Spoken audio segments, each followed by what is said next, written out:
Good evening, everyone. Welcome to another CNC Router Mixer. We do these every Tuesday night, sometime around 7:15, depending on how hard it is to get on through the Zoom link into Facebook. Facebook keeps changing everything and how this works from week to week. So every time we come on, it's an adventure. So, I don't know what they're thinking over at Meta, but, maybe they would rather we do this on some other platform like YouTube. But I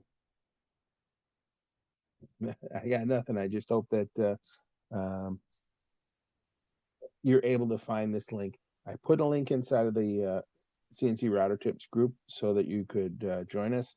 And I emailed the folks who I knew who had an interest in coming tonight. Hey, what's up, Kurt? How you doing? I'm here. Fantastic. It just takes time. You would think it would get easier after a year, but it doesn't. It gets harder. No, Yeah. So uh, I start doing the prep work for this meeting at least 15 minutes in advance, and then it seems to take half an hour every time. So, oh well. Um, Enough griping about that. At least we get to talk about CNC, what we're up to, and things like that. So, hopefully, the folks who expressed interest will join us. And yeah, yeah, so cool. We had a few folks respond today. I don't know how or why the message suddenly got through to a few people, but when we posted earlier today about um, having this mixture, um, out of the 22,000 people that we have in the group, 96 have seen the post, and that's John's coming in. yeah. Hey, John, Hello, everybody. how goes it? Good, good. Thank you. How about you? You're doing well, doing well. Good. So it's it's been an interesting day as far as Zoom and Facebook are concerned. So yeah, yeah. So I've been working in my shop here, getting it better organized and things because now the weather's starting to turn and we're in the daylight savings time. I can actually anticipate being able to get out in the garage and do some work. Um, February was just brutal in upstate New York. Um, Literally, um, I think the Syracuse area had over 150 inches of snow or something like that. Well, February was one of the snowiest winters ever. Um, so it's been cold. Where are you, John? I'm in South Jersey. Okay, yeah. So you've got a cold winter too. Yeah, Yeah, not much snow. We have maybe 6 inches all winter. yeah. That would be nice. Yeah. So no, I had on one of the days I had almost 3 feet of snow in less than 24 hours. Wow. Yeah. So it was quite something. I began to worry about the snow on the roof, and um, thankfully, no problem. Yeah. I was talking with Tally earlier today. Tally Boatwright is uh, off his normal location up in Jacksonville, and he's down working in the Orlando area this time. And he was talking about getting a new uh, computer system going for his another router that he's putting together. So he's quite prolific. He's got quite a few routers. A desktop router from ShopBot. He's got the Blue Elephant full size thing that he converted over to um, Centroid Acorn. Um, so he's all over the place. I'm curious to see what he's going to land on because he was mentioning a couple of different ones, including the Masso touch one, and the another Centroid Acorn, and we even discussed Mach 3 and a little computer that I sent you a link to earlier, John. So it's going to be kind of interesting. Yeah, so. Yeah, I did get it Mach 3 reloaded, and I was able to get that screen that you and I had brought up. And I was also able to go to the blue screen. But then when I went to that one screen, the one that you and I were trying to load, and then everything just turned white. So I tried loading that one, everything turned white again. But then it was like, once I went back in and clicked on the Mach 3 smart screen, the smart screen popped back up, where before it wouldn't come up. I had to completely wipe out, take Mach 3 off the computer, reinstall it, and put in all my settings and stuff, which I had a copy of. I had made a copy of it on a disk. So you're actually able to, now you're able to see the smart screen. Yeah, I got the one with the Mach 3 smart screen, not the one. What is it? There's two of them. There's the Mach 3 smart screen. Then there's another one that's like a expanded version of it. Like the one has the 4 buttons on the bottom. I think the other one has like 6. Yeah. And I could get both of those loaded, and I could get the blue one. What is it, Mach 3 blue screen, whatever it is. But that looked like it was half empty, like, you know what I mean, compared to like Mach 3 screen. Yeah. And then when I tried that other one, it went blank white and threw that error up again. And then I went back up in the view and hit Mach 3 smart screen, and it tripped it back in this time, So does it work now? Well, I still haven't got the touch plate thing, because I don't have the script for the touch plate. That's all right inside of smart screens. You don't need a script. It's in there. Okay, because I went into you just have to enter your plate thickness and okay, because I went into looking for, how like in Mach 3, the other one, you had to import the script. Yeah, no, this has it all built in. That's why I was suggesting it. You don't have to do any coding, no heavy loading. Okay, well, I'll have to try it then and mess with it and try it and see how it works. Now I'm going to ask this question, and I already know the answer. Have you read the manual? No.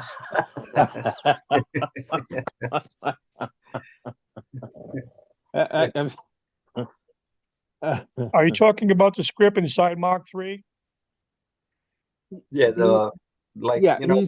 when you're doing the touch plate with the regular Mach 3, how you have to go in and set your plate thickness and your rise above the material and all that. You have to go up into the operator and click the button, and then you gotta modify the script, right.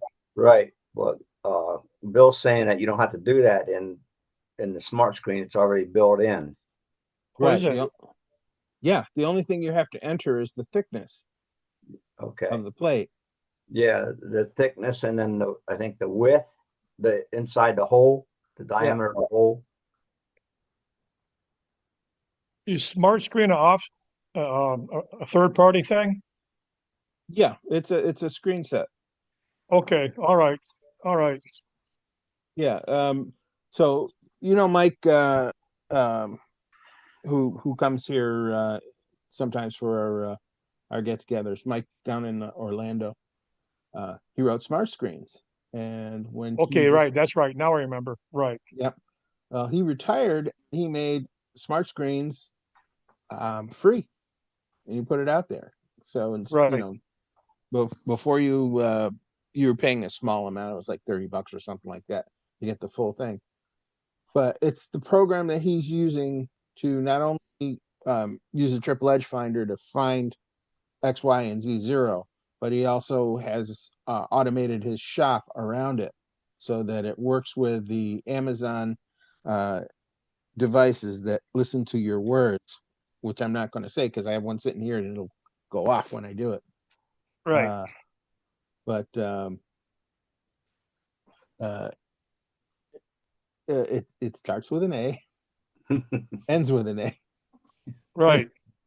Anyway, when you set it up with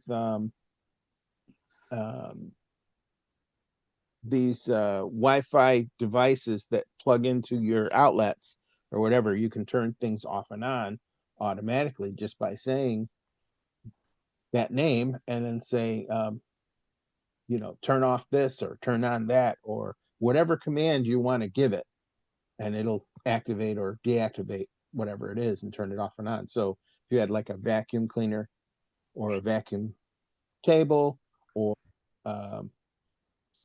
mist collection system or lights or anything like that that you wanted to turn off and on while your machine is running or at any point, you could do that. So he's automated his entire shop. It's really quite something to see. Hang on, I'll grab one of those devices. I'll show you what they look like anyway. Because I think he had like 12 different device, slots in there that you could enter devices in, But see, the problem I was having with Mach 3 with the touch plate, I put the script in, I modified it to my plate, and I have one of Bill's plates, and it would come down, touch the plate, lift up, but instead of lifting up like a half an inch like I had set in the script, it would raise up like 4 inches, say. And then when I would tell it to go to 0, instead of coming down and to the top of the plate, it would come down about 1.5 inches, 1.25 inches, so off of the plate. Mm-hmm. And I couldn't get that to stop doing that. So yeah, that's why I was recommending you go to Smart Screens, because his script works. It was done by an automation specialist, mm-hmm. Who made his, that's what he did all day, PLCs and automations and everything. And his code works. Yeah. All the other free screen sets that are out there, somebody took a shot at programming it. Some work well and some don't. Right. Yeah. Well, I was using, was it Guru whatever it is. I was using Blue screen. I was using his script with the Mach 3, which Mark Lindsay used on his Gatton when he built it, and it worked. It's just on my machine I couldn't get it to work like it was supposed to work. Yeah. So I had to rewrite the script in Mach 3 myself because it was something was messed up. I don't remember anymore, but I had to rewrite the script in Mach 3 myself, and it works perfect for me. But then they had the blue screen come out, and I don't recall on that one anymore, but it was working okay, I think, if I recall right. Yeah, because everybody that I had talked to that was using that guy's script, and the only thing I had to modify was the thickness of the plate. Okay. Which I did, and mine just didn't, for whatever reason, it didn't work properly compared to 30 other guys that used that same script and put in their plate thickness, and it worked. Yeah. And you and I had discussed some of the reasons that I think it might be right. But that's another story. Here's the thing. There was a guy back in the day, Ernie Bro was his name online, and he wrote the first scripts for touch off plates, and it was very good. And he put out a screen that worked with it that looked pretty nice. And another fella, Big Tex, came out and he took that screen and he made it just slightly better looking, and he took the code verbatim from Ernie Bro, put it in there, called it his own, and began selling it. And Ernie Bro was giving it away for free. Now, that's my recollection of the events, and it may be inaccurate in some ways, but I don't think it's inaccurate by much. So Yeah. for a few years, this guy had his website up where he was selling the screen set with the probing stuff, and sometimes it worked and sometimes it didn't. And people would contact him and say, "Hey, I think this is where your script is going wrong. Here's what I think it was," but he never quite published it in the corrections as far as I was concerned. And so I stopped using that, and which was kind of sad because I was originally recommending Ernie Bro's blue screen, which in years and years it was working great. Then the fellow who does smart screens, Mike, wrote his own script from scratch, put it in, it worked, and then he built all this stuff around it, and it's amazing. But Yeah. I'm not a programmer. I don't do the scripts myself. So it's up to you. There are several out there in Mach 3. If you go through the Mach 3 screen set, look for ones that have probing built into them. Something something will work. Whether it will work consistently all depends on who wrote it. But Right. screen sets are written by individuals. They're not direct products from Mach 3 or ArtSoft, if you will. But if you want to mess with code, you go right ahead. No. The only thing I did was I watched his video, and he was telling this is what this one does. This is what this does. This is what this does. And you don't have to change it. He said the only thing you have to change is make sure you measure the thickness of your plate and put that in there, you know. And because my plate was like 0.620.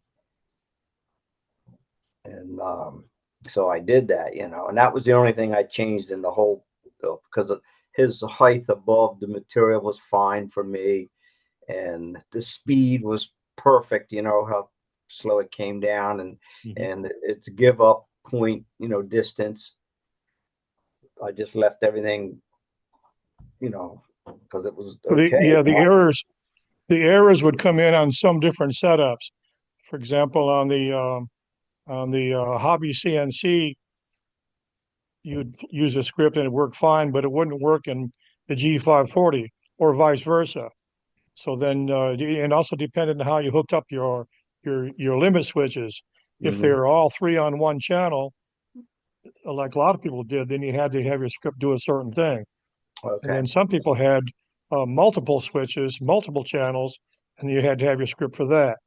And each channel had each pin had its own number.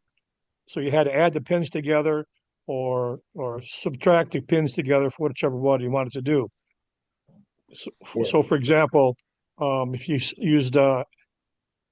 you slaved Y and A together, for example, Y would be pin 3 and A would be pin 4. You had to add them together and say do button number 7 because they had to be added together. So that was the difference in the script.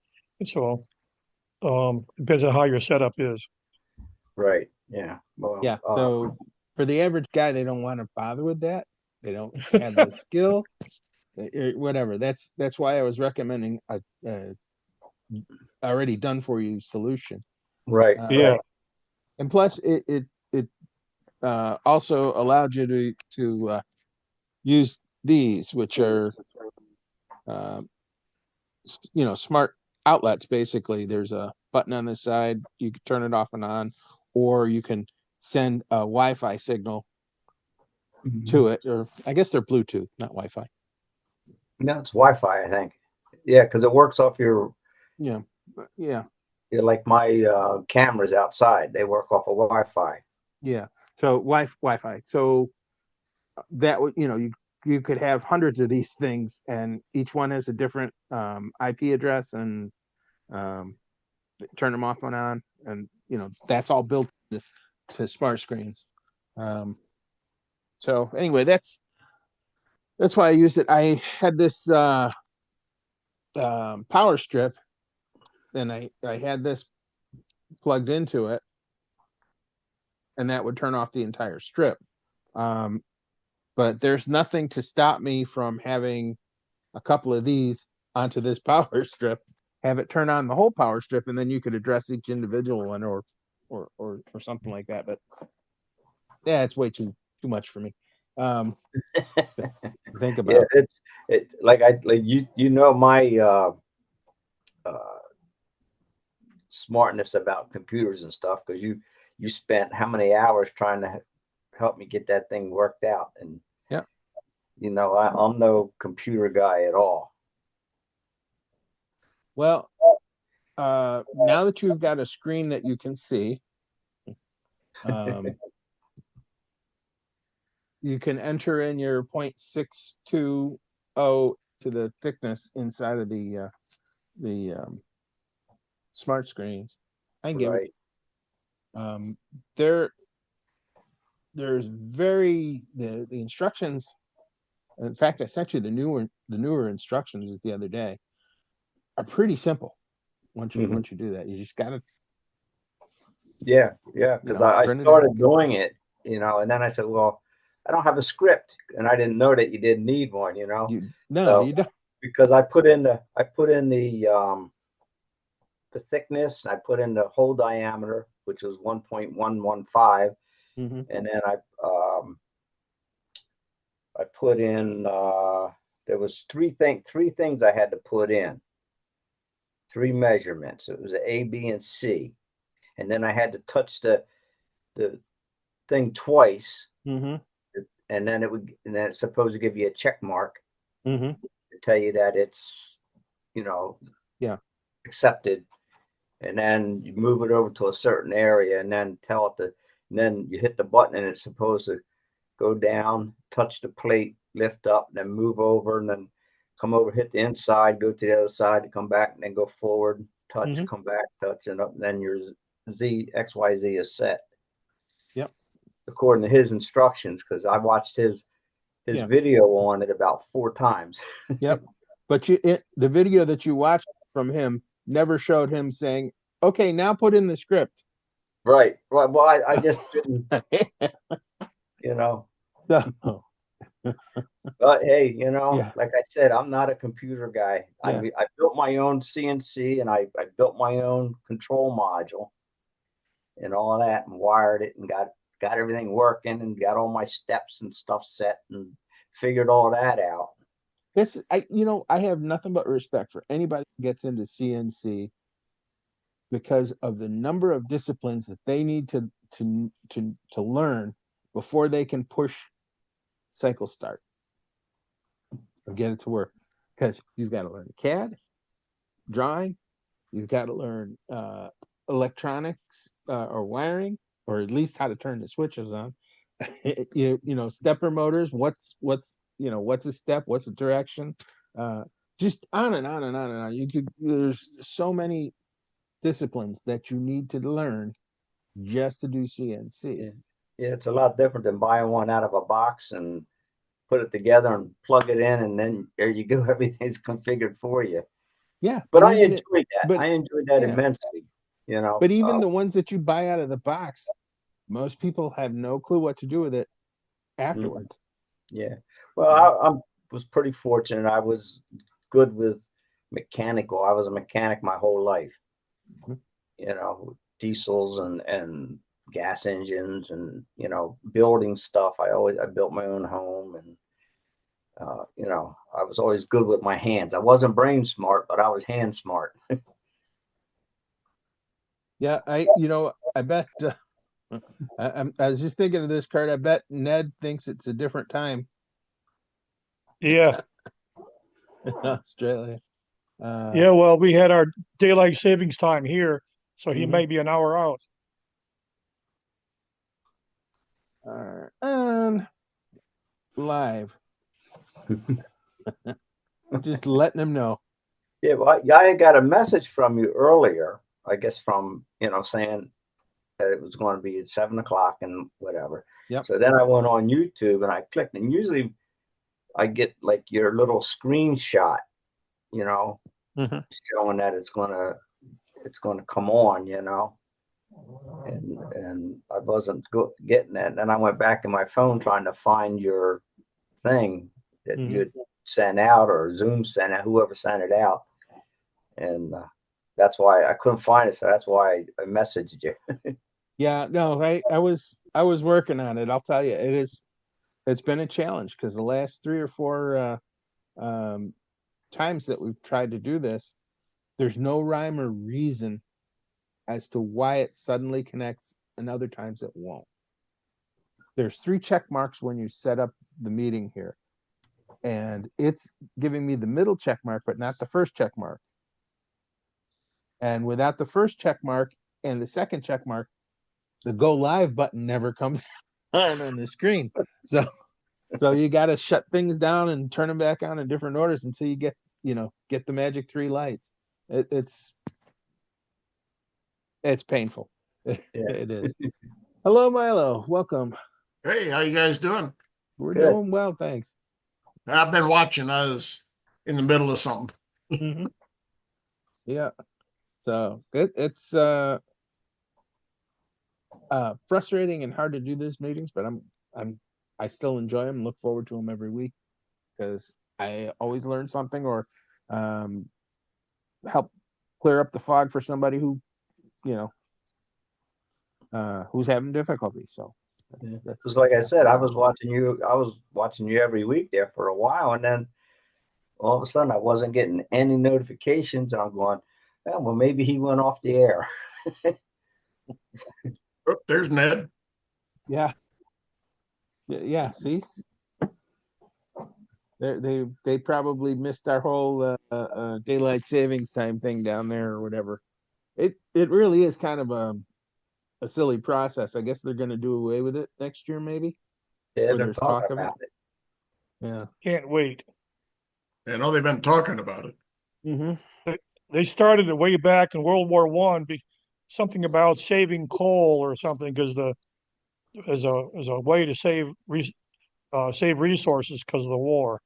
And then they kept it up because of the kids going to school. They didn't want the kids going out that early in the morning in the dark and all. It was all an excuse, but they need to get rid of it. It's really a pain.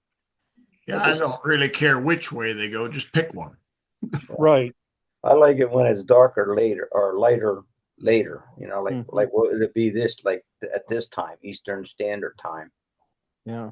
Well, I live here in Michigan, and it doesn't get dark until after 10 o'clock here, because we're supposed to be actually in the Central Time Zone, but we're considered in the Eastern. It's funny. There are 12 states in the U.S. that I'm aware of that have 2 time zones inside of the same state. Yeah. How hard would it be to say, hey, you're in that state? There's your time zone. But Yeah, like Florida. Yeah. You got fast time and slow time. Yeah. It's 10 G'day, o'clock guys. fast time. Hey, Ned. Hey. Yeah. How are things in sunny Australia? Well, it's sunny for us. It's actually raining a little bit at the moment, but it's still hot and humid. Poor old Queensland's coughing a battering. I think they had something like a metre or three odd foot of rain in one day. And they've had the hurricane up there, so they're doing well. But apart from that, everything's good. Wow. That's a lot. We got that in snow, but we didn't get that in rain. Yeah. I'm not sure which I'd rather have.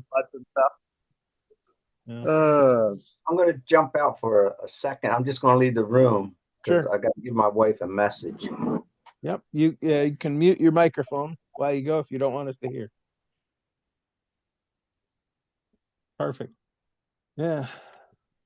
You still working on that? What fun is that, Bill, if we can't hear? Oh, well, that's true.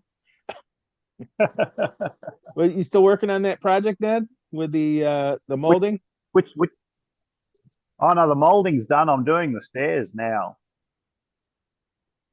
Hang on, I'll go for a walk. 1 second. Oh, that's right. You did that was the last project. You did the big stair tread that was like 16 foot long or something.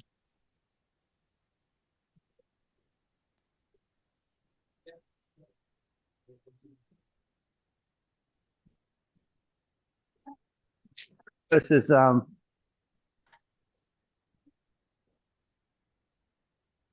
That looks like it's the stairway to heaven we've been hearing about. that's it. Yeah. Yeah, so I'm doing the handrails now. That one's got to be opened up a little bit by about a thousandth of an inch. That one there's on nicely. Bottom ones are on nicely. I'm about to do this left one now, just here. These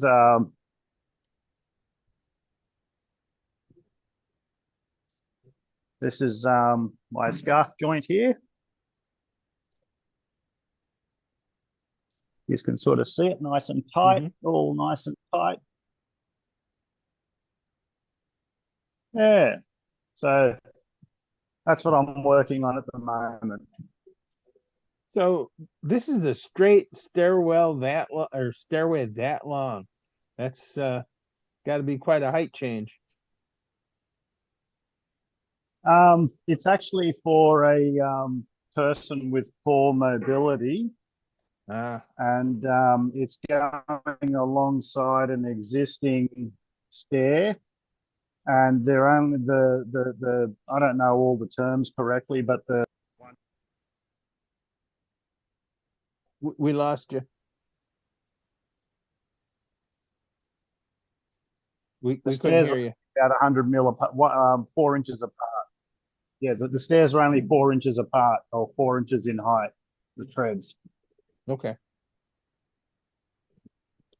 Yeah, that makes sense then. A gentler, longer slope, a longer distance, but a gentler slope. Yeah. Gentler slope, yeah, so they don't have to lift their legs as high. Yeah. Very cool. Yeah, I finally I'm getting to the point now where I'm getting ready to set my other router back up, and doors here. Where's that button? You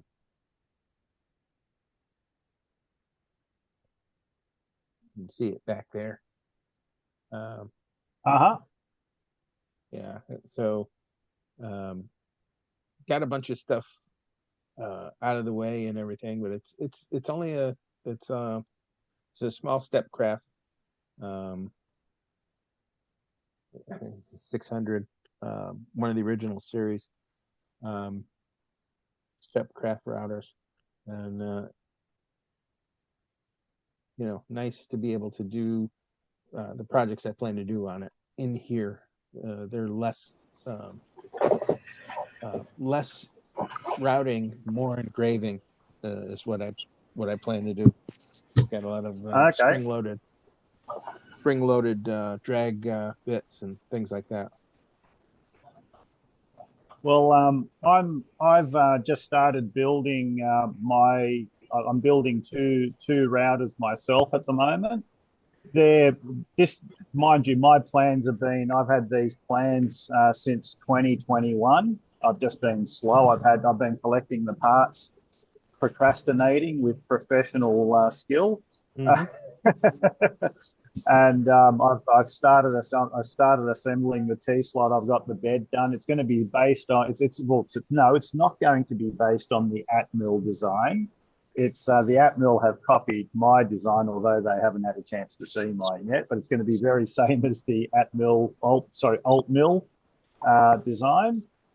I'm doing one that's 700 millimeters, which is just 2.25 feet wide by 4 feet long. And then I'm doing the 4x4 as well. one of the things I'm hoping with the rearrangement of stuff in here in my this shop, which is inside my house, and the one that's out in the garage, when that's next, I start messing with that, is clearing up some space. I have an older laser cutter I'm gonna part out and see if I can sell it, sell the parts to somebody and just get rid of the frame. But I'll eventually get a more modern laser cutter. But I would like to be able to set up my 4-axis CNC foam cutter, which was the first CNC machine that I built. There's probably no reason why you couldn't do the foam. I can give it a test on the CO2 laser. I can maybe like a 4-inch thick piece of foam or something, see how it cuts it. Are you talking about styrofoam or like a sponge foam or neoprene foam or? Sure, it'll do all of those. It's a hot wire cutter. It's a 4-axis Yeah, I know. machine. Yeah. I was just wondering why a laser couldn't do it. Like, I suppose the focal length would be the biggest problem. Laser would probably, if it's any thickness, a laser would probably melt it. Yeah, the laser would do a good bit of melting, and the beam would deflect it over the distance, so you'd get convex or concave shapes depending. With the 4-axis foam cutter and the hot wire, you're actually mostly cutting cylindrical or airfoil shaped things, that are variations on a theme. They're not compound curvy kind of stuff generally. You can do it, but it's not easy.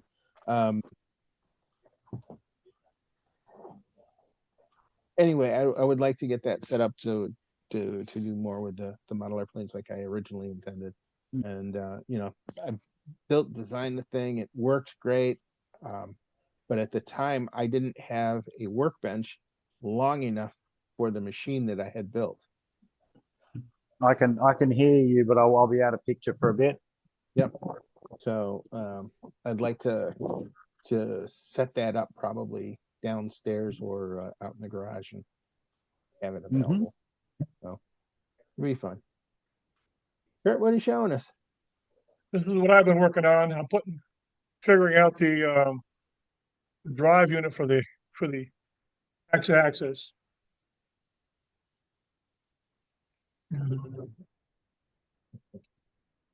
I got that pretty much. I love it when you get to first movement. You just sit there and move it back and forth for hours. My wife says, "What the hell are you doing?" I said, "Can't you see? It's beautiful. It moves. It doesn't squeak or anything." She goes, "Okay, I'm gonna go cook dinner." My favorite thing when you finally get the machine going is to play that scene from the Frankenstein movie. It's alive! It's alive! Yeah. I have mine in the basement, and when I first built it, it was down at the end of the basement under the bedroom. And I'd be down there at night trying to cut something, and my wife would be in bed trying to sleep. So then she says, "Can't you make that thing quieter?" And I said, "Sure, I can." I said, "But that's going to require a separate room, soundproof." So she goes, "I don't care what it takes, do it." So I built a soundproof room on the other end of the basement for it. Mm-hmm. You didn't go for the high speed spindle at the same time to drop the noise level even further? She said whatever it takes. Yeah, I have a spindle on it. I don't have a router. I do have a water-cooled spindle. Yeah. Well, that shouldn't be making too much noise. How's it going there, John? I'm Ned from Sydney, Australia. Nice to meet you. The spindle doesn't make much noise, but it's when it goes in and starts cutting the wood, you get more noise. It's like a router. You turn a router on, it's not bad, but as soon as you start cutting with it, you get the racket from the blade bit. So a lot of the things that make noise when bit starts going into the material, depends on how it goes into the material. Vectric, when they programmed a lot of the stuff, most of us are using Vectric software at some point. They do a lot of plunging. And if we're doing helix in where it goes down to depth, it's a lot quieter on that initial cutting, because you can barely hear it when it's first kissing the material, and it goes a little deeper and it gets a little bit louder. But when you plunge straight down, boy, Yeah. that's the sound. It just gets loud. Well, even my 3D printers, when they're because they're old. It's an Ender 3, and I got an ANET A6 and an ANET A8. I can be upstairs in the living room, and they're downstairs in the basement in a room. I have a room, but it's not soundproof, and you can hear them. Yeah. Moving. Yeah. That sound just all you do to so you can't hear it is turn some music up you like a lot louder, and it's all fixed. Yeah. I have an Ender 3 as well, and they supposedly came out with a version that had quieter motors and fans and everything, but I never got that one. But well, they have a board, a new motherboard or whatever you want to call it, that has the quieter stepper drivers in it. So it's like half as loud as the original one. Yeah, it doesn't bother me though. I've been 3D printing stuff since the MakerBot era. Basically. I just sold my 3D Studio 3D Touch printed just yesterday, actually. So I picked it up. I sold it for $60. It was a bloody expensive printer when I got it. It wasn't really that good, and it used the 3mm filament. But geez, I printed some stuff on it. Yeah. All right, back in a sec. Yeah. I was doing some test cuts with some really tiny bits, and they weren't too noisy. Yeah. The doggone fan on the spindle was louder than the bit for the first time. Yeah, I like printing spinning tops and things like that. Oh, Oh, there you go. Yeah. I just got a delivery. Boy or girl? I can't remember what I ordered. Whether it was Best answer to that question I've heard in years. I can't remember what I ordered.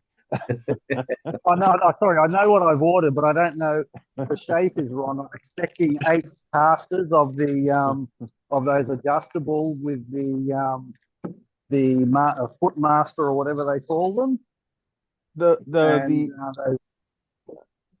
Okay, the casters that we were talking about last week, or a different one? The one with the foot. No, different ones. I'll show you. No, sorry, this is my collet set, the 32 collet set for the mill. Yeah. So that's what that is, and this must be my casters. Got to be casters. It's big enough for it, because it's not big enough for the linear rails that I've ordered that I'm waiting for. You have to use the theater of your mind because Ned's off camera, but yeah. I'll bring it in a picture. Yeah, Welcome, this Scott. is the How's it going? Going well. Going well. Ned just had a delivery. Congratulations are in order. all right. I must be on last week's time. Yeah. I knew daylight savings time would get some folks out. But it wouldn't have mattered if you were on time anyway, because I was 15 minutes late trying to get Zoom to work. Oh man. Or it's actually Facebook that's not Oh, you got the same ones, did you? Oh, yeah. Is he talking to somebody or talking to He's himself? talking to somebody. I was talking to somebody. Did you guys see that video I posted out on the Router Tips webpage? Facebook page, I guess. I haven't seen it yet, but I know that you posted it. I saw that you Yeah, had. put out two of them on there on those little tiny bits. There's, I think I talked about it a little bit. Yep. Yeah, it was nice. And when I was talking to the guy that makes those bits, we were trying to figure out how to touch off. And if it's running, of course, then it's going to cut when it touches the surface. So he said that's the safest way to do it. Yes, Yeah. you can. So I put it out there and With garbage bin showed go. how I modified the G code so that other people can do that. And then we had done some test cuts at 140 some odd inches. It starts to deflect pretty bad. But at 72 inches a minute with that 0.02, almost Oh, 0.03 yes. bit, Mm-hmm. it did a good job. Well, here's the other thing for those who aren't as experienced as you are, Milo. When it starts to deflect will depend also on the machine that you have. Like you get a different amount of deflection from a little Shapeoko than you would from your legacy machine or from the machine that Ned's standing, which Blue Elephant was built like a tank. The deflection will change, but how much we don't know. You have to measure it. Yeah. I don't remember if I showed you how we were trying to measure deflection. Feel free. I don't recall. I Yeah, I don't think you either, did so- on one or two episodes back, or can't remember now. Might have been one before last. It was pretty interesting day. These are the casters that I just got. Yeah, All I have a similar set out in the garage. Yeah. And Nice.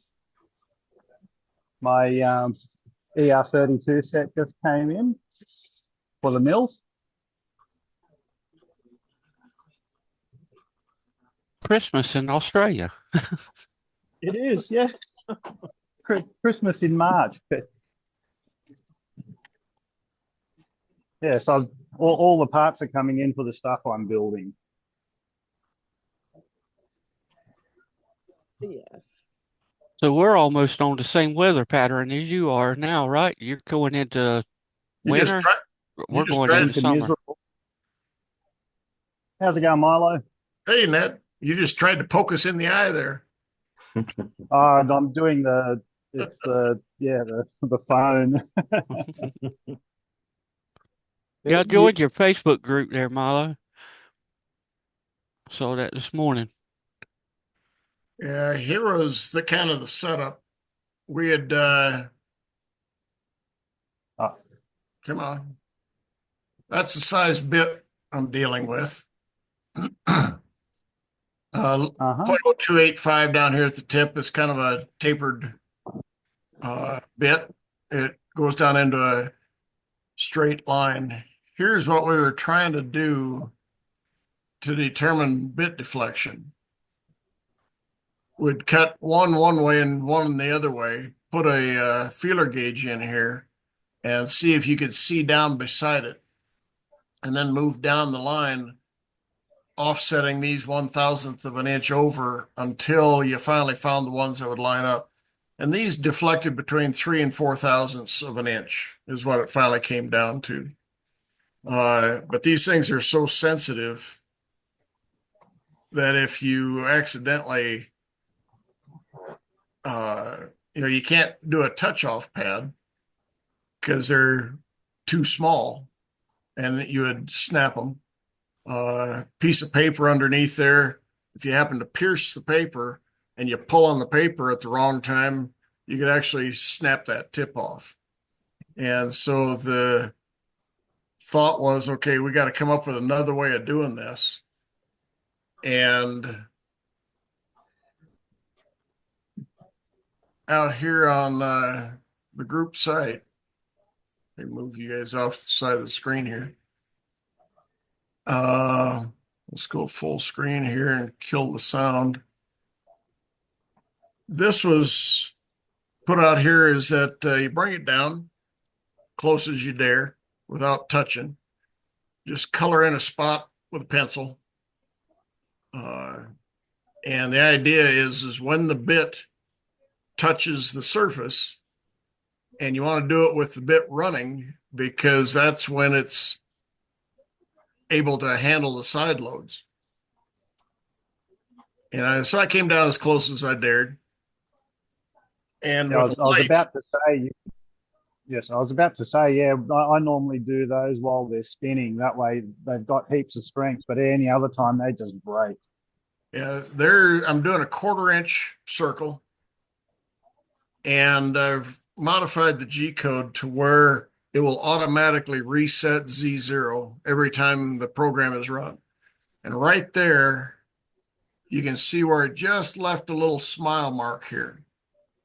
And so I thought, well, okay, we'll do it one more time. And then it shows up a little better. I got it zoomed in here enough to where you can see the darn thing. I thought it was one of those, what was that Tom Hanks movie with the soccer ball? Wilson. Kind of looks like Wilson here smiling. Mm-hmm. And now there's one additional, and you can tell it caught most of it. So that's Z0. And to set that, if you look down here, there's a link on resetting the how it's set up. And this document will walk you down through here as to how to change it. And all it is a G92Z0 right after, let's zoom in here a little bit. Plus and minus. Yeah, there you go. That's a lot easier than trying to find it. And this was my G code, is that we had talked about it, is that showing people how to do it would be a heck of a lot safer than posting it out there to tell people, okay, use this software. That's usually never a good idea. For one thing, you wouldn't have your setup file here for the initialization of it. But right after the G2s are a clockwise movement of a circle. And then right after it's done, I inserted this G92Z0, which resets Z0 at this last time that it ran. So if you run it 10 times, it's going to keep moving it down and resetting your Z0. And when you finally get it down to where, yep, that's what I want to see, it made the contact that I want to see. You don't have to do anything. It automatically, that's your Z0. And I've used it now several times, and it's working quite well. I know you've been talking about this for a couple of weeks now, and I haven't disputed or challenged the statement that you would break off with a touch-off plate, because I don't know, they're not all created equal, and not all touch-off routines are. But it'd be interesting to try it to see it consistently. Depends on the bit, because some of these bits, one of them I used was down to 0.024. Mm-hmm. And on the newer pads that Legacy uses, they work off of proximity switch. Mm-hmm. And I measured the pressure, and I finally got it down to a couple of pounds, 3 pounds. And the worst part is it's got to depress the plate. And if you're okay. Not, and if yeah, you're I don't not have that type. Yeah, and if you're not dead center, it could come crooked. Yeah. And this guy that makes the bits, he's going with all the people that he's talked to over the years. They just have a heck of a challenge of breaking bits. Which is good for him, but Well, but not for the user. Yeah. and the end use of this bit is in an industrial environment with some big equipment. These are Mhm. they're a steel rule die kerf cutter, big name. Yep. Is that they make kerf cutting or die cutting machines for stamp cutting stuff. Yep. And this is what they're doing. Now this one, oops. Here, I'll shut that off and kill the sound. Here you can kind of see the reference point of a pencil point. Yep. And this was cutting. We found that at 144 inches a minute, full depth plunge at a point. Here is just, I figured we'd put in the touch off sequence. And if you look close down here, you can actually see where it's going to cut a circle there. And there's your Z0. This is going to cut 0.315 deep single pass in 5/16 Baltic birch. Like I said, I don't ramp it in. It's just a straight plunge. Punch. Yep.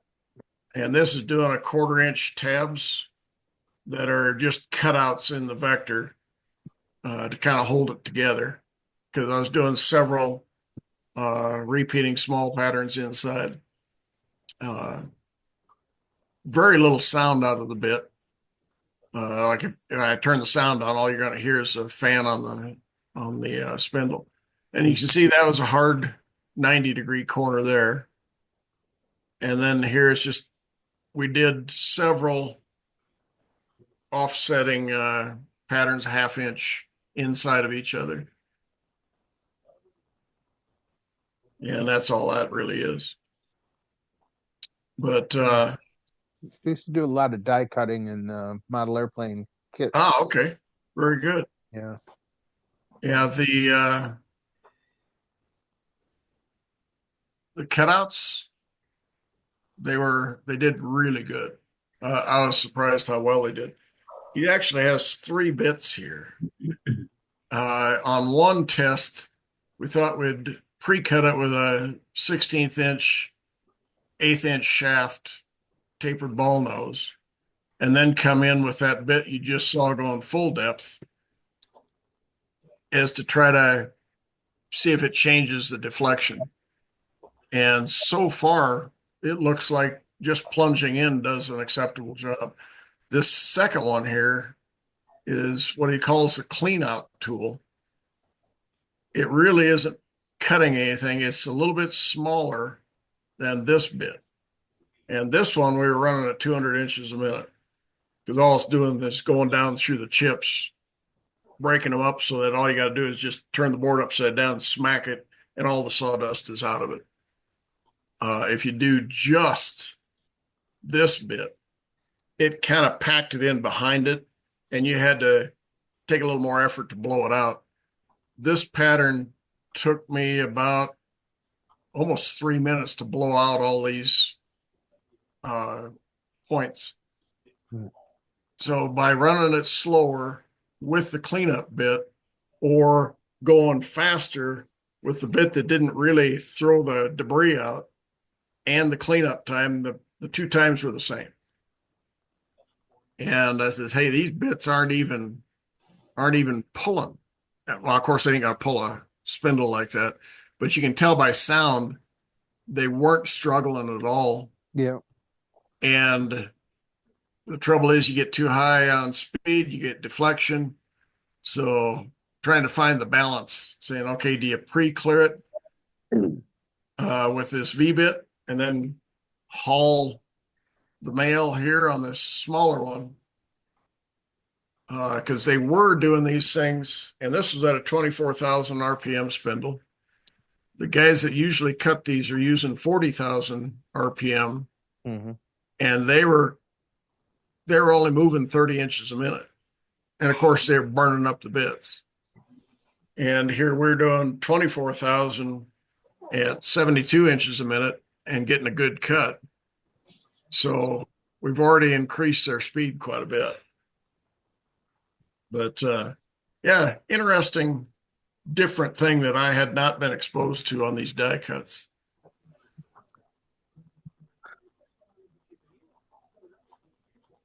I wonder. Now, getting the balance right would be too hard. I was going to say, I wonder if adding one of those chip fans Yeah. to go down through might Of course, reduce if the they're, time. I would be curious if they're rated for like 40,000 RPM. Well, no, you just set them to whatever RPM you want No, and just you're go not across talking, the you're not talking the adapter that goes onto the spindle nut. right. No, I'm not. But you could, those spindle nut ones, some of them are rated for high RPM, but I don't know specifically. I'd have to look that up. I was talking about a separate tool, Oh, okay. a chip fan that's in your tool changer. You run the those bits through, and then you run the fan across with the vacuum collect. The vacuum system is on, but the chips get blown up Okay. into the air, so that Um, you're not having to deal with it. Go The ahead. only, What about the putting only one thing of that them? might work is this is what I do. Oh, sorry, just gotta spin the camera around 1 second.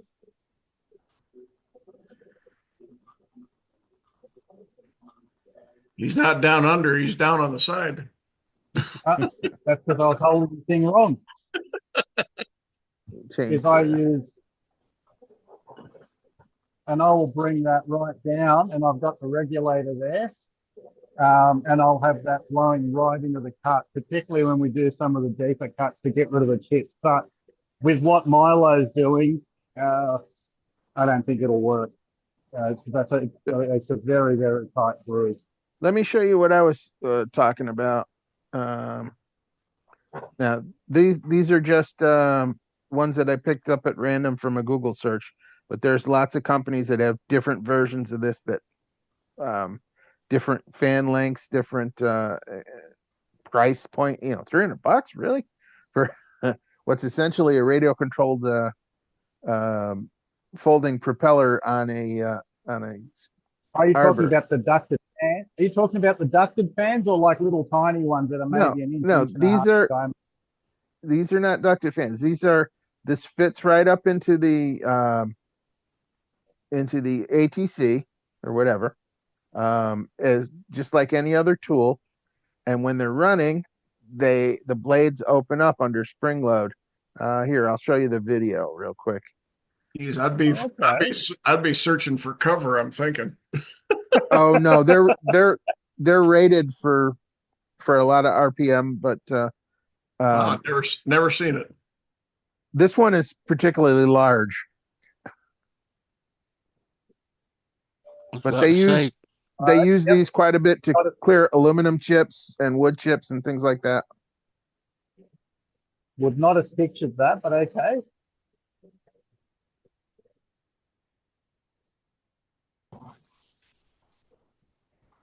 What? After all that, they don't show it in use. Okay. Yeah, I get the idea. Yeah. Yeah, I'll find a better video, but that I'm not recommending the $319 version because there are $30 and $40 versions that work pretty nice to test. They're the ones you got to take cover from. Yeah, that probably. Let me see what I can find here. Video. The $300 version has probably high tensile pins holding the blades in. The $30 version's probably got 3D printed pins. Well, they're all made in China mostly. So you pay your dollar, get what, and see what makes you holler. It's like anything. I'm trying to find a short video of one of these working. That's worth showing. Use that after you've done your cut. Is that what you're saying, Bill? Yes. Okay. It finishes the other cut, and then it comes through, loads this one, and then it runs a very quick pass with this. Okay. All The right, idea here, is that it pulls it up. blows it. Or- Here, I found a video that goes start to finish, but this is on metal. The principle is the same with wood. If you gave me enough time, I could probably find one that was used on a wood router. But ready for you can see that, right? Yep. So Small piece of land. No.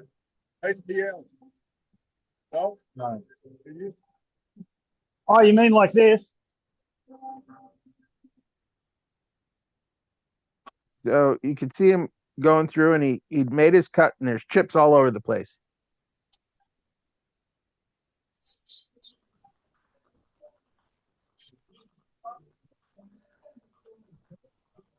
Now there's chips all over the place again. But the difference is you can set a router has a dust collection system to pick these up. So this would be under your dust shroud, depending on what size you use. And this is the folding one, and there are fixed pitch ones as well. So anyway, you get the idea. I'll show you one other really quick, but this is, whether this is the right solution or not, is irrelevant, but it is something to consider. Trying to find the fixed. Okay. I wonder if you reversed the motor on it, would it suck up instead of blow down? Well, Reverse the props or whatever. probably. Suck it up towards the exhaust, the dust Probably collection. not actually, because most propellers are designed to spin in a certain direction, airfoil wise. This one is a regular.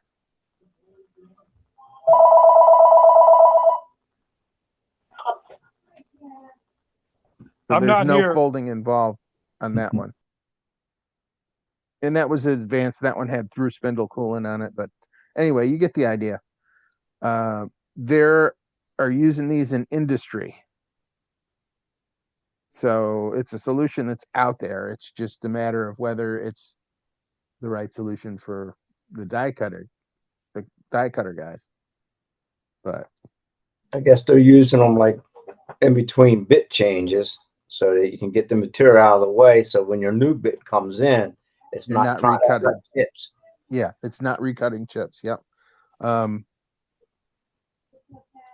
Now I do not know whether this would be appropriate for your application there, Milo, because I don't know whether their machines are enclosed, whether they're good dust collection, what have you. It may be worse. Now you've aerosolized all this. Yeah. EPA comes in and knocks on your door. Yeah. But it is something that they do. Yeah, I'd never heard of it. The only thing I'd ever seen is whatever was on the nut. Yeah. Collet. Yeah. And I've thought that those were pretty cool, but they were expensive. Well, so are this, but with that nut with the fan on it, you had to have multiples of that style nut for all of your tools. Yeah. Yeah. Yeah. So let's see, spindle nut. It was an ER collet, right?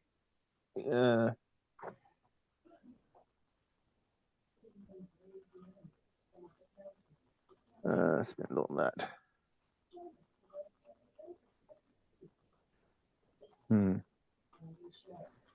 Yeah, of course. We've all seen it now. Now that I'm trying to find it, I haven't got the right set of words. You'll never find it if you're looking for it. Yeah. So, well, here was one that somebody was 3D printing, and this is what I think you were referring to when you said not the kind that went on the thing. These, I don't think these are balanced well enough for what you're trying to do with that very thin, fine bit, but you never know. Yeah, I know there's obviously a lot of people have put some thought into trying to get those chips out of the way. Yeah. Like I say, I've seen the gooseneck, like Ned had showed. I've seen that before, of course, as well. Yeah. Yeah, that's what I used when I was cutting aluminum bezels for my dash. I used that little air hose, to blow the aluminum chips out of the way as it was cutting. Mm-hmm. And it worked. It worked good, because I didn't use cooling because, my table's made out of wood. So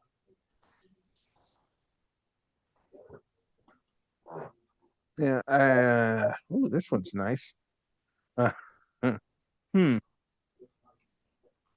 Let me just see what he's doing here. if Interesting. you had a mill, you could make one out of aluminum and bounce it. I got a mill. But yeah, is the project worked on? So What was that? If you had a CNC router, you could cut one as well. yeah. Yeah, imagine that. Do we know anybody that's got a CNC router? Kind of a fool would have one of those. Yeah, they're expensive. So here's one from on inventables, and then I'll stop this topic. That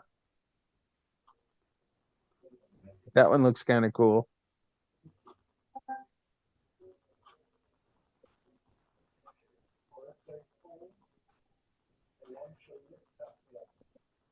Doesn't seem to be cutting anything, but sure is blowing a lot of air around.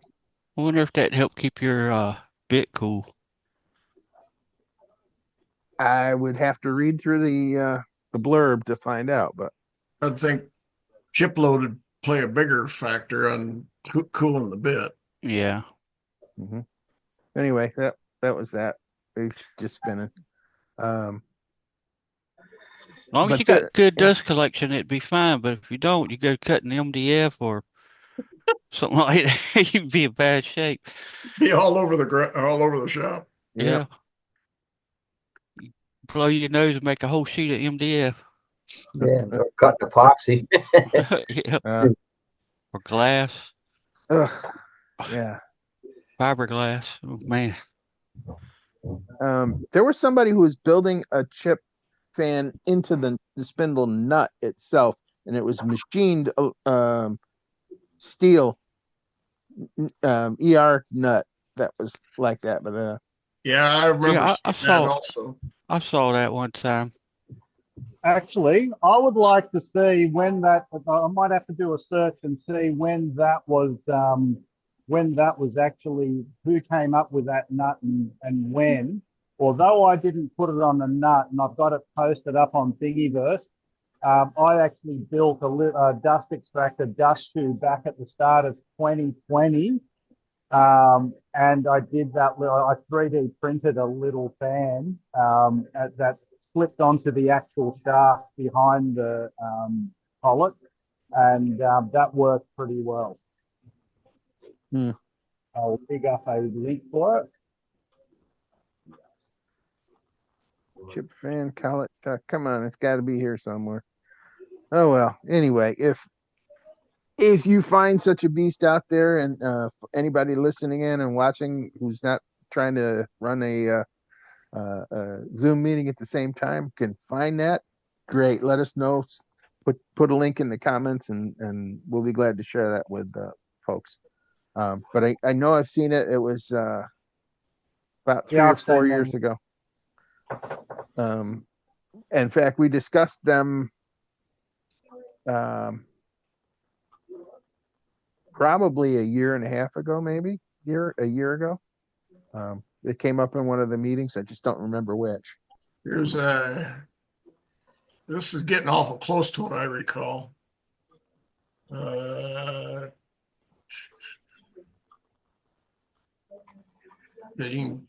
the one I'm talking about. Yep. I see the threads on the inside of this. colletset.com. I just thought that would be really difficult to tighten up and undo. They're already a pain as they are. Yeah. Yeah. Yeah, you can see the balancing holes out over here, it looks like. I think it's actually blowing the air out the sides. Okay. I wonder what kind of wrench you would use to tighten it. I didn't see Well, any flaps Probably on it. See, the collets don't cost anything. It's the wrench that's expensive. Yeah. Yeah.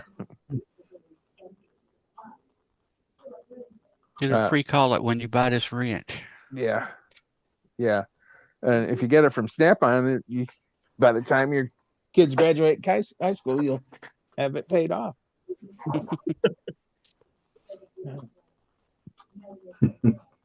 Anyway. Cool thing, but I don't know if that would solve their problem, Milo. I'd just throwing stuff out, see what spaghetti sticks to the wall. Yeah, that his little clean out bit, because the first one I did was just the kerf, and I was amazed how tight it left the chips in the slot. The clean out bit surprised me at how well it got it out of there. Is it a down cut?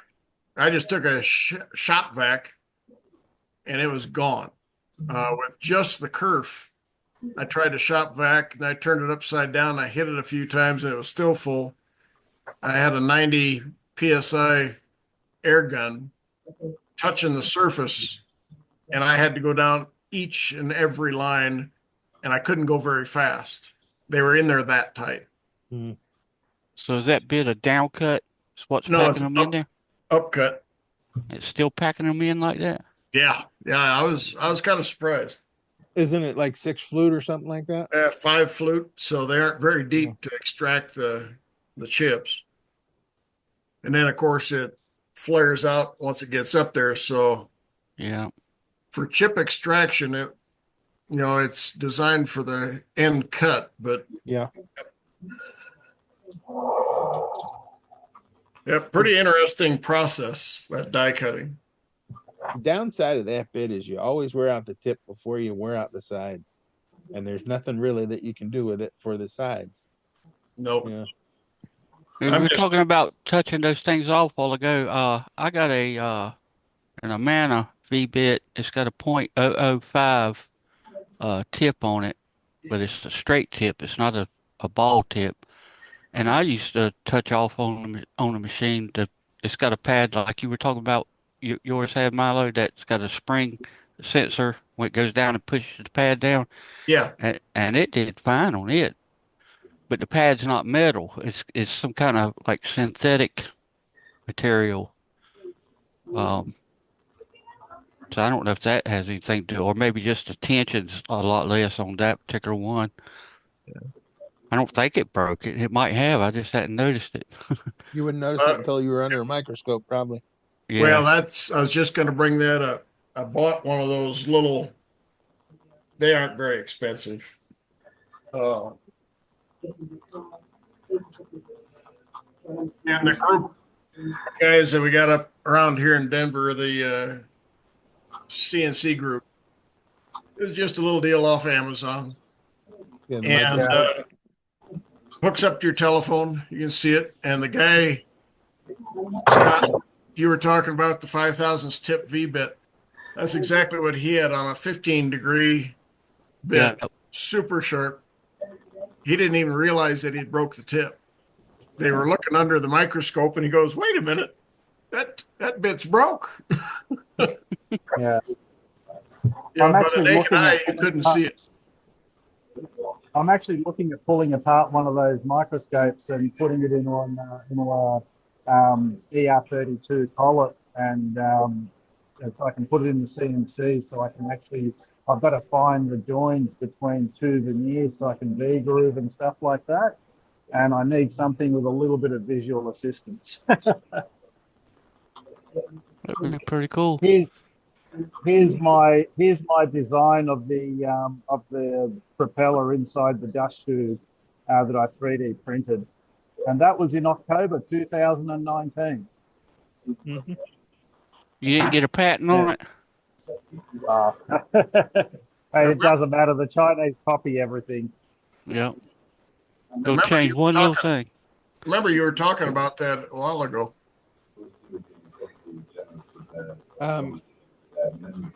Is this I'm gonna share again. Is this similar to what you're talking about? Yeah, this one has a screen on it. This one that I had just hooked to your telephone. Gotcha. Actually, it was a Wi-Fi enabled thing. Okay. But yeah, that type of deal. I mean, That's what I need for reading. there's a bunch of these things out there and not obscene price. Yep. It looks like there's quite a few of them on Amazon here.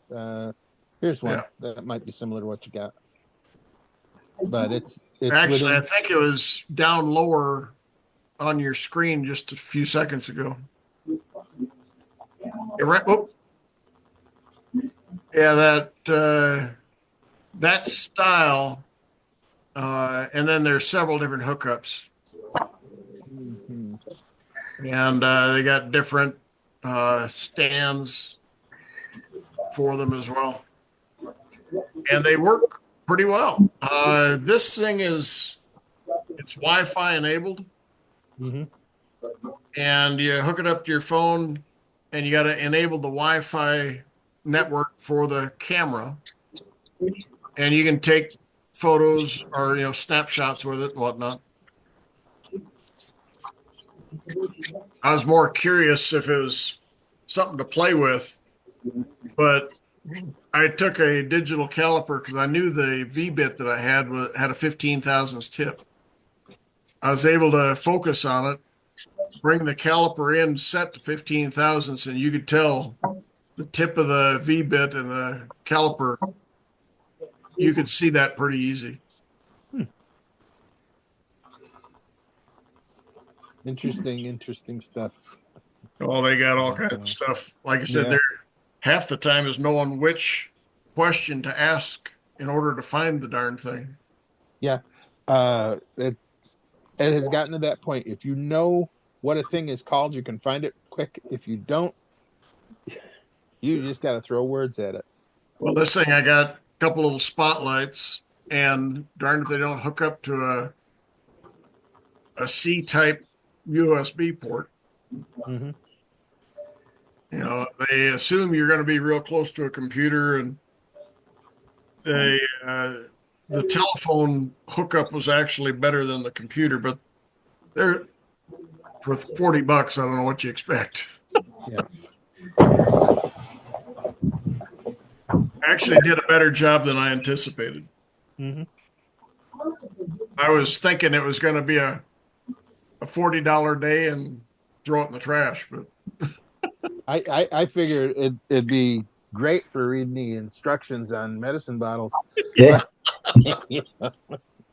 2003. Yeah.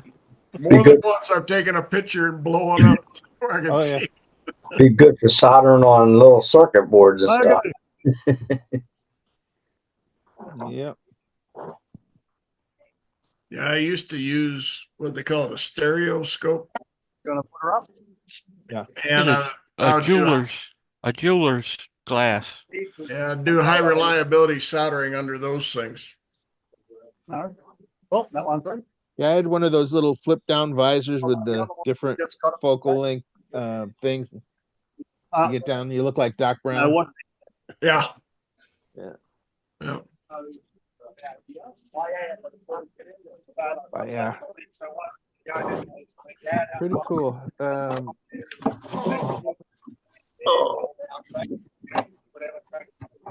Pretty cool.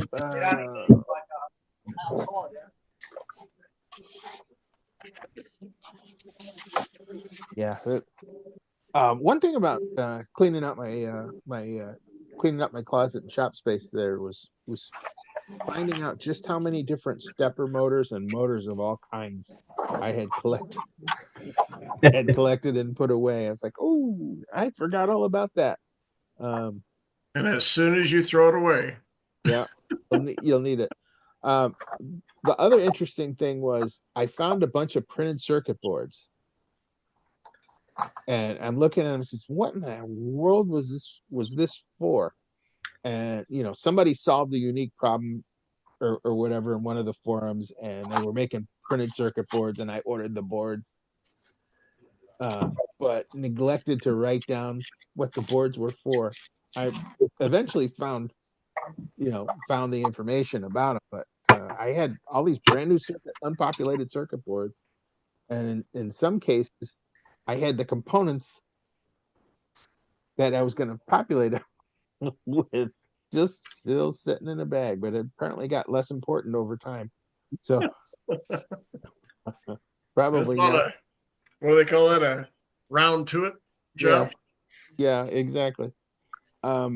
Well, one in thing, that case, guys, I've got something like about 2,000 or 3,000 round tuits at my place. yeah, yeah, you're the reason nobody else can get anything done. You've got all the round to it. Everybody's always saying, as soon as I get around to it, it'll be done. Well, Ned's got them all. One project that I I told did. that to my wife, she'd be going out finding me around to it somewhere. Mm-hmm. Well, actually, I was actually thinking that making a little 3D carving that kids could color in or paint. I saw, well, over 10 years ago on one of the financial controller's desks, his kids painted something at school on a stencil, and it was around to it. So it was basically that the kids give to their dad that when they can get around to it, they'll go and do stuff with them. So if people that do those markets and stuff like that with the woodworking, doing a small 8 inch, 10 inch round to it in some form, I reckon they'd be a good seller. Yeah. Kind of like those back scratchers you see at the in the mountains and stuff.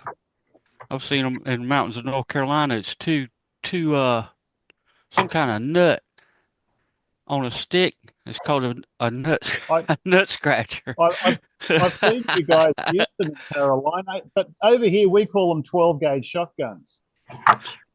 Yeah, a back scratcher.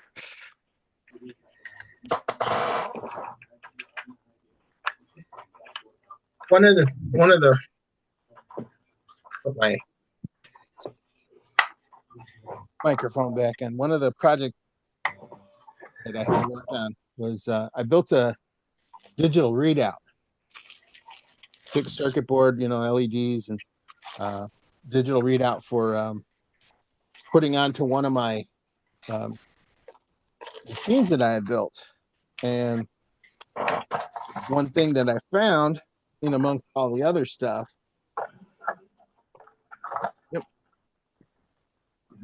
were these scales that went along with it.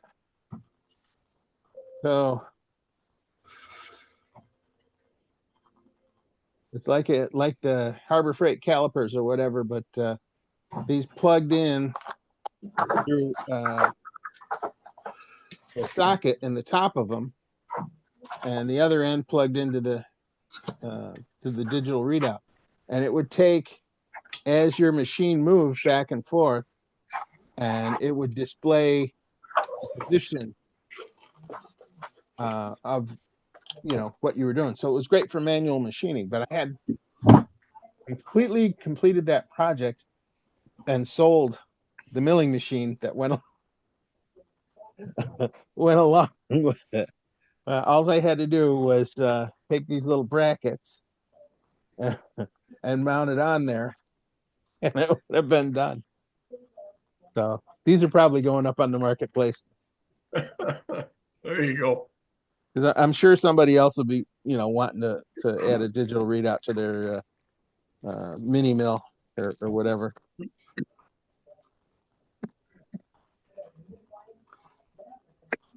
Yeah, So is anybody going to Vegas this year? To the wood show, Vegas? Hadn't planned on it. I was going to try to get out there. I don't know if I will or not. Las Vegas is not my favorite place. especially in July. Mm. Yeah, it's 115 in July.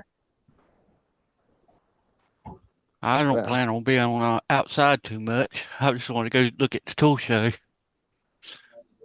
But well, I had a business conference that was supposed to have happened in the first part of February in Las Vegas, and I decided to not go because uh, I did not like my experience in Vegas the first time, and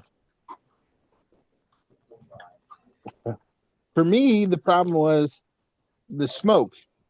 Um, 'Cause the casino where I was staying, you had to walk through the casino to get to the front desk or to get to the elevators to go up to your rooms. And so you're walking through a smoke-filled casino. By the time you get to your room, you smell like smoke. So and it's I a, was, a smoke-free room, and they claim you're smoking. yeah. And then, so I'm trying to imagine what that must be like now that marijuana is legal. Oh man, I'm definitely going now. So, You so smell no, like a skunk by the time you get to your room. Yeah, no Vegas for me, thanks. you just float up there. Mm, yeah. So But you can't smoke in any buildings in here, any buildings or anything, you know. yeah. Can't in North Carolina either. It's North Carolina's a tobacco state in of itself, but they've outlawed smoking in any public building whatsoever. Yeah.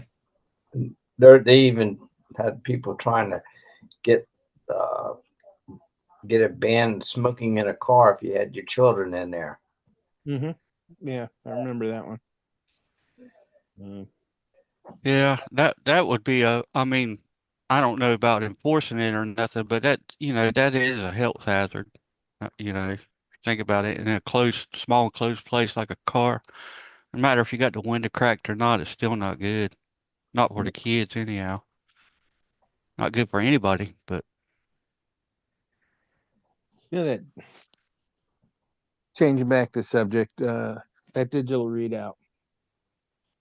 Probably another project I could use with it with the in the CNC shop, something else to measure, but I hadn't thought of what that might be.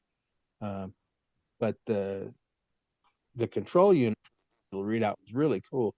Um, like, let's say you were doing a whole pattern for like you're building a flange and you wanted 6 holes around the perimeter or whatever. You could just put in at what diameter you wanted the pattern to be, and then 6 holes and where you wanted it to start, and it would automatically compute that. And as you were moving the wheels on the mill to get to your first location, it would flash and let you know you're in your first location. Go ahead, drill your hole, and then you start moving your handles. And when you got to the next location, it would flash again to let you know you're there. And so you could do an entire hole pattern that you would have trouble trying to do manually on your own. But kind of like that handheld CNC yeah, router. yeah. So there was a lot of things like that were built into it that made sense when I was doing manual machining. But I don't do a whole lot of that anymore. So, but I also had the other circuit board that was designed for lathe. So there was one for mill and there was one for lathe. I don't think they ever went as far as a router, because as far as I know, nobody was doing. Yeah, I'm going to stick with that. Nobody was doing a manual type CNC router, trying to use it like that. Like that Chappelle, what was that thing called? The shaper, Yeah, shaper Origin. origin, yeah. Yeah. Well, Legacy on their first machines had a hand crank duplicator type of thing. Yeah, yeah. Well, anyway, those were not, when I bought those scales, they were fairly not terrible expensive, but they weren't cheap. But now I imagine they're probably, $3 a piece on Temu, and you get them in 16 years. But Get them with a Big Mac. yeah, yeah. Anyway, neat to see what you find, but you got to go through it.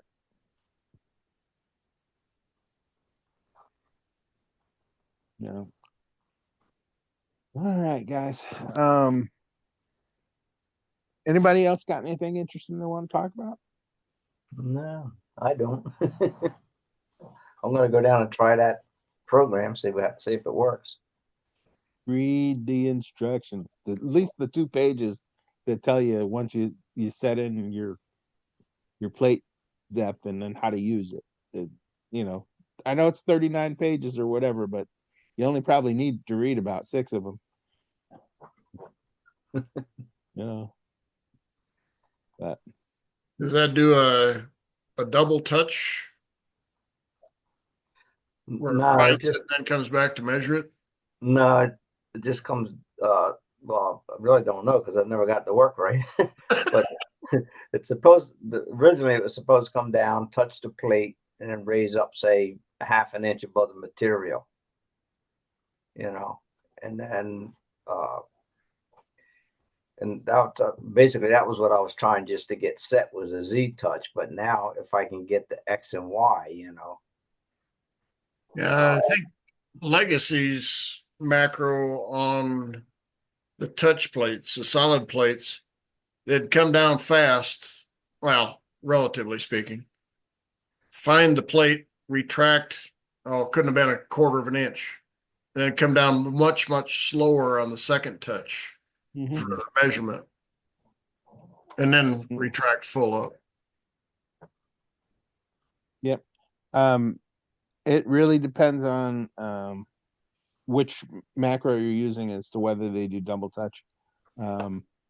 My original one that I was using was only single touch, and it was fine.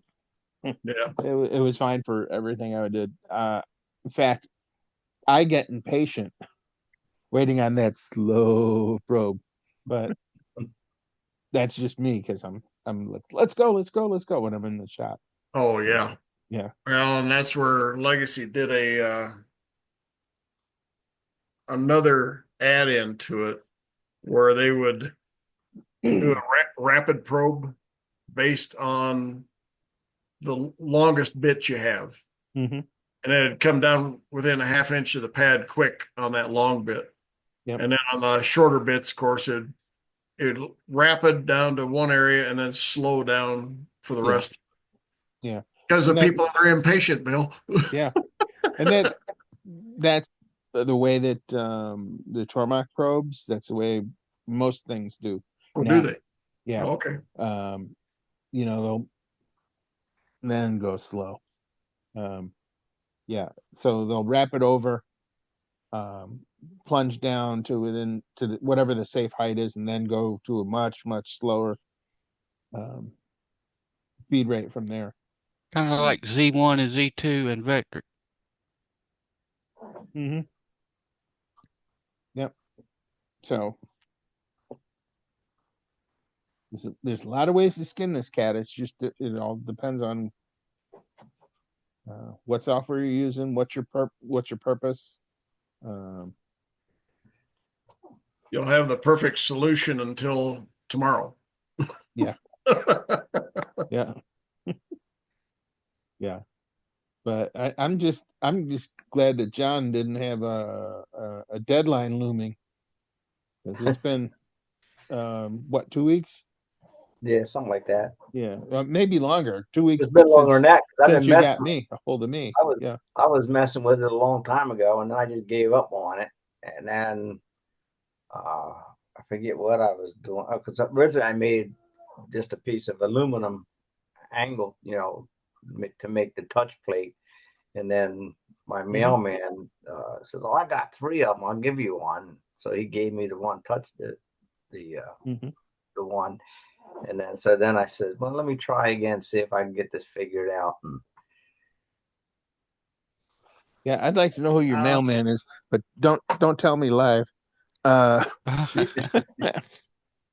you want something that's gentle or forgiving as a Z probe touch plate, the fiberglass circuit boards. It's a thin copper foil with the fiberglass underneath. It's very soft, and they're 1.6 millimeters. I don't know what that is in inches, but you'd be able to hit that with the bits that Milo had there, and you could poke through it if it at worst case without breaking it because it's so soft, and just solder a bit of wire to the top. Nope, I don't still have it. Yeah, that's probably how the first ones were done. Most people were just using a printed circuit board. I think the first touch plate I had was a piece of 1/8 inch aluminum with a bend in it. And I would touch the Z, and then when I needed to do the X and Y,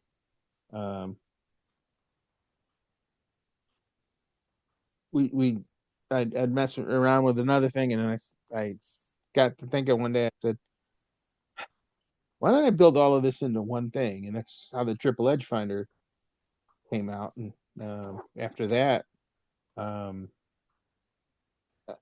put them out there, and they were going for maybe a year or two before the copycats started coming. And it's like crazy. And then everybody went nuts. So it is what it is. I'm glad that people are able to find X, Y, and Z zero, and I'm happy to have played a part in that. But hey, everybody copies everybody. So Actually, now that you said that XY whatever zero, I just registered a domain name the other day, x0y0z0.com.au. I thought it was quite whatsy. I'll run with that for a little bit. Yep, that's pretty nice.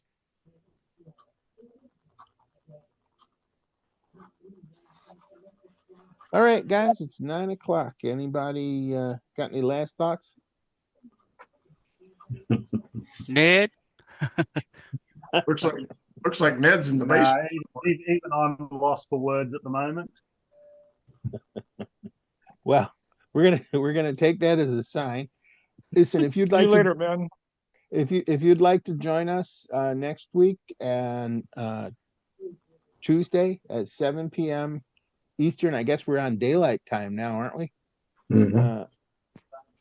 Please feel free to join us. There'll be a link inside of the Facebook group, #CNC Router Tips group, and come join us. Have a good time. Yeah, we'll see you guys later. Take care. Have a good week, everyone. See ya. Okay. Bye. Bye.